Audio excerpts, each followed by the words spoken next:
The salt in the air used to feel like home. It used to taste like safety, like the promise of a steady paycheck and a future for my daughter. Clara, 20 years I've given to the Navy, rising through the ranks, earning the respect of my peers. I thought I understood the chain of command, the unspoken rules, the codes we live by.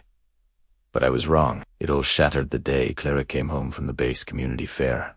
Her eyes red, her usual bright smile gone. She tried to hide it, but I'm her father. I know her better than I know the tides. She locked herself in her room, and I could hear those quiet, heartbroken sobs through the door. My heart twisted. What could possibly have happened? Later that night, I found her sitting by the window, staring out at the harbor lights. She finally told me. It was Commander Thompson's son, Jake. A young man with his father's rank tattooed on his ego. He'd cornered her near the docks, away from the crowds. Say things. Things a father never wants to hear, was said to his daughter. He was forceful, grabbing her arm, his words dripping with a disgusting sense of entitlement. Clara, my strong, smart Clara, had to shove him away and run. She told me she felt small, scared, on her own base, the place that was supposed to be our sanctuary. Rage, cold and sharp, pierced through me. It wasn't the hot, reckless anger of a young man. It was the calculated fury of a father, a senior chief, who had seen men break over less. I faced storms at sea that could tear a ship in two, but nothing prepared me for the storm brewing inside my own chest. The next morning, I put on my crispest uniform. Each button I fastened felt like loading a round into a chamber. I woke to Commander Thompson's office, my steps echoing in the quiet hallway. He was a man I had served under for 3 years. I respected him, or at least, I respected his rank. His office was immaculate, filled with awards and pictures of his perfect family. Jake was in half of them, grinning a practiced, polished smile. Thompson greeted me with a friendly, "Senior Chief, what can I do for you?" I kept my voice steady, professional. "Commander, I need to discuss a private matter. It concerns my daughter, Clara, and your son, Jake." His smile faltered, just for a second. He motioned for me to sit. I remained standing. "It seems your son made some unwelcome advances toward my daughter yesterday at the fair," I said, the words feeling like gravel in my mouth. "He frightened her. He was inappropriate." Thompson leaned back in his leather chair, steepling his fingers. He listened, his expression unreadable. I laid out what Clara had told me, leaving out none of the sordid details, my voice never rising above a respectful, yet firm tone. I expected shock. I expected an apology. I expected the fury of a fellow father whose son had crossed a line. Instead, he let out a slow breath. "Eluked me, not as a fellow sailor, not as another father, but as if I were a piece of faulty equipment he needed to manage." He said, "Senior Chief, you know how boys are. They get a little overzealous. Jake is a good kid. He's headed to Annapolis next year. He wouldn't want any trouble." My blood ran cold. He was dismissing it, dismissing my daughter's fear, her humiliation. "Sir," I said, my voice dropping lower, "this isn't about a boy being overzealous.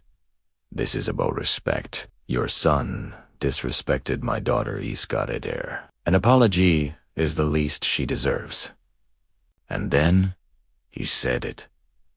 The words that'll echo in my mind until the day I die. He smirked, a tiny, almost imperceptible twitch of his lips. "Look, Senior Chief," he said, leaning forward as if sharing a secret. "Let's be reasonable. We're all professionals here. We don't need this to become a bigger issue, do we? Tell me." He paused, his eyes glinting. "What's her price?" Time stop. Time stop. The sounds of the bass outside his window faded away. The humming of the air conditioner, the distant call of a gull. It all went silent. All I could hear was the roaring in my ears. Her price. He was asking me to put a dollar value on my daughter's dignity, on her fear, on her worth. In that moment, he wasn't a commander. He wasn't a sailor. He was just a monster wearing a decorated uniform. All the years of service, the salutes, the yes sirs, they all turned to ash in my mouth. I saw my little girl, with scraped knees from learning to ride her bike. I saw her beaming on her first day of school. I saw her face, streaked with tears, telling me what his son had done. I didn't shout. I didn't move. I just looked at him, and I let him see every ounce of contempt I felt. I let him see the father who would walk through fire for his child. "There isn't enough money in the U.S. Treasury, Commander," I said, my voice barely a whisper, yet it cut through the silence like a knife. "You and your son will stay away from my daughter." "That's not a request."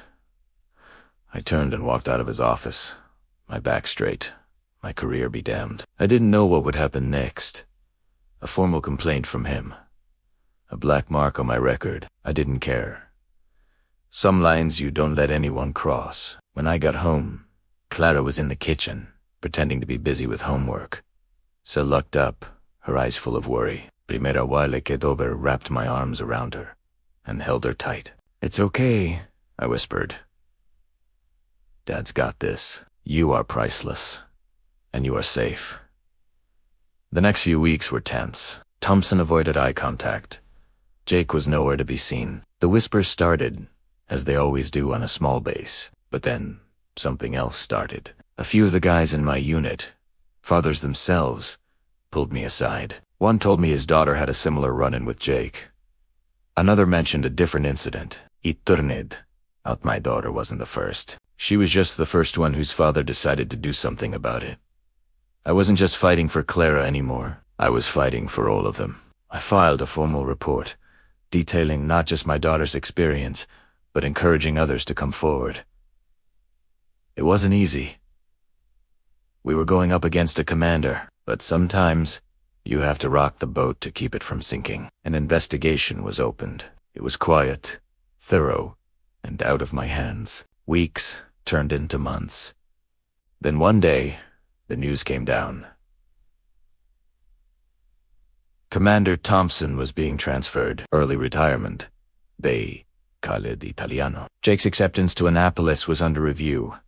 It wasn't the public spectacle some might have wanted, but in the world of the military, it was a death knell to a career. It was justice, quiet and final. That evening, Clara and I walked down to the pier, the same place where she had been so scared.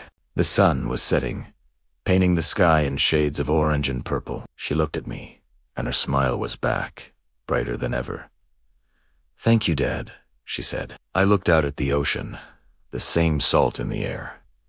But it tasted different now. It tasted like a victory. Not a victory won on a battlefield, but in an office, with quiet words and unwavering conviction. It tasted like a father's love. And that's a force more powerful than any rank, any ship, or any storm. Every story has a lesson, and every voice deserves to be heard. What would you have done in my shoes? I'd love to read your thoughts in the comments below. Your perspective matters, and if this story resonated with you, please consider subscribing to the channel for more real-life accounts. Your support means the world and helps us continue sharing these important narratives. Thank you for listening.